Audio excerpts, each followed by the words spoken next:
Welcome to my channel, Veteran's Legacy. The screen fades in from black, the distant thrum of ocean waves echoing beneath a slow, rising cinematic score. A silhouette stands on the deck of the world's largest warship, the sun bleeding gold across the horizon. His posture is steady, unmoving, a relic of a time when steel nerves meant more than steel walls.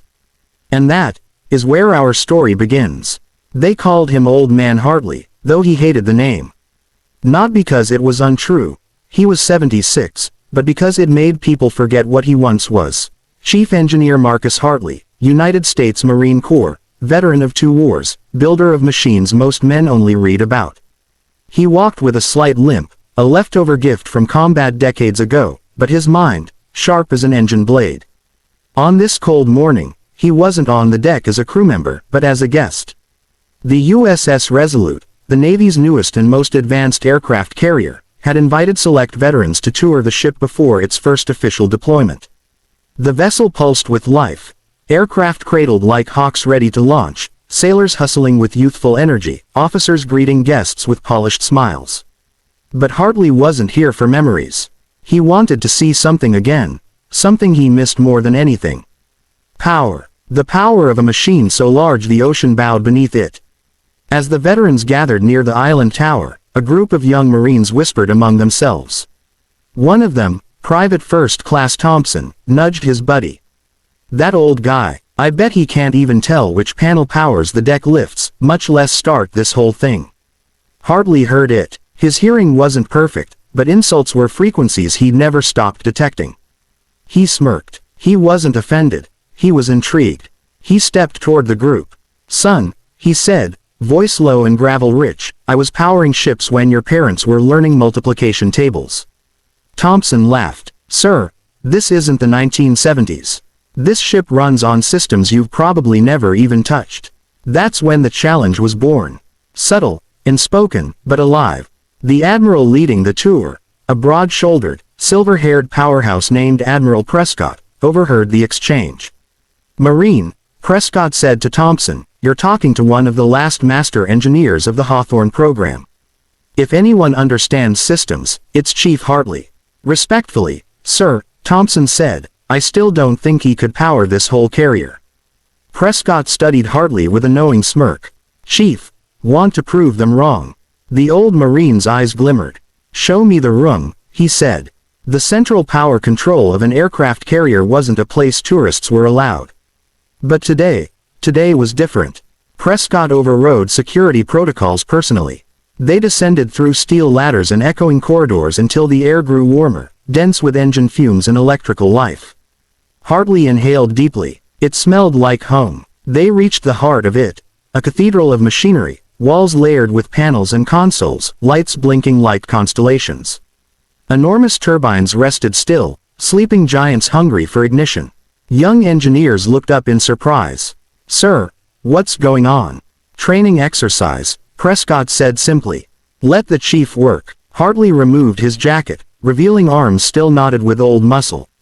He walked with purpose, hand brushing each panel, tracing the labels, listening, not to the room, but to the ship itself. Thompson watched with hidden anticipation. The other young Marines gathered beside him, whispering, "He's gonna mess something up. This is gonna be embarrassing. Imagine needing an ambulance because he shocks himself." "Quiet," Thompson hissed. There was something in the old man's movements, something that didn't feel like stumbling guesswork. He circled the room once, twice, then stopped in front of the primary ignition module. "Admiral," he said, "your techs calibrated the auxiliary relays wrong." The engineers stiffened. "What do you mean?" one asked. "Everything checks in diagnostics." Hartley didn't argue. He pointed at a panel. "Pull that cover." They hesitated, then obeyed. Wires. A cluster misaligned by a margin so small no automatic system would detect it, but enough to choke power during ignition. The room fell silent. "How the hell did you?" a tech whispered.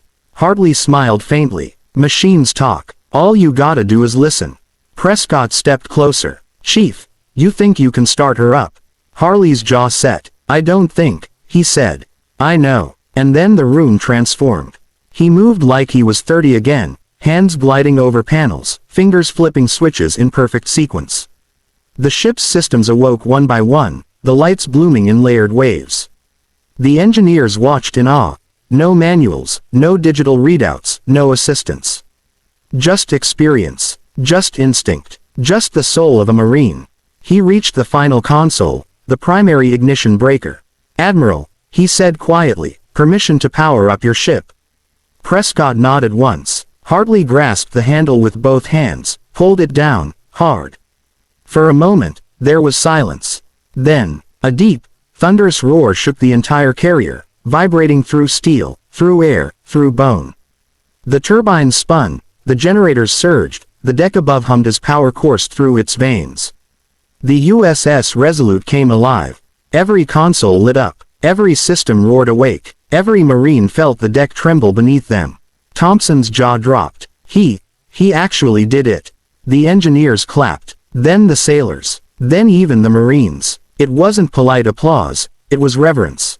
But something even greater waited above. As they returned topside, they found the entire flight deck glowing with power, radar spinning, elevators rising, aircraft shimmering under the midday sun. And waiting for him was a line of Marines at attention. Beside them, Admiral Prescott stood holding something in his hand.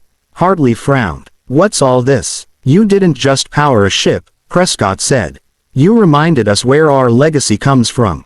He nodded to the assembled crew. "Marines," Prescott called. "Present. Arms." Hundreds of hands snapped to foreheads in perfect unison, saluting the old man who had done what none of the advanced diagnostics, automation, or computer systems had managed. Thompson stepped forward first, raising his hand in a sharp salute. "Permission to speak, sir," he said. Hartley nodded. "I was wrong," Thompson said, voice cracking slightly. "You're the kind of Marine we should all hope to become one day." The old man's eyes glistened, barely noticeable, but real. The Admiral approached and handed Hartley a plaque.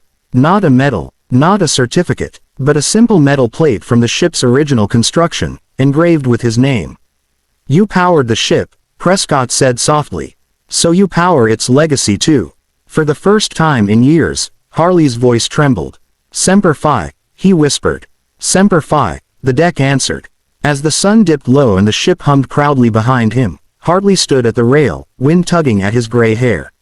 The young Marine stayed with him, listening to his stories, stories of machines, battles, friendships, and sacrifices.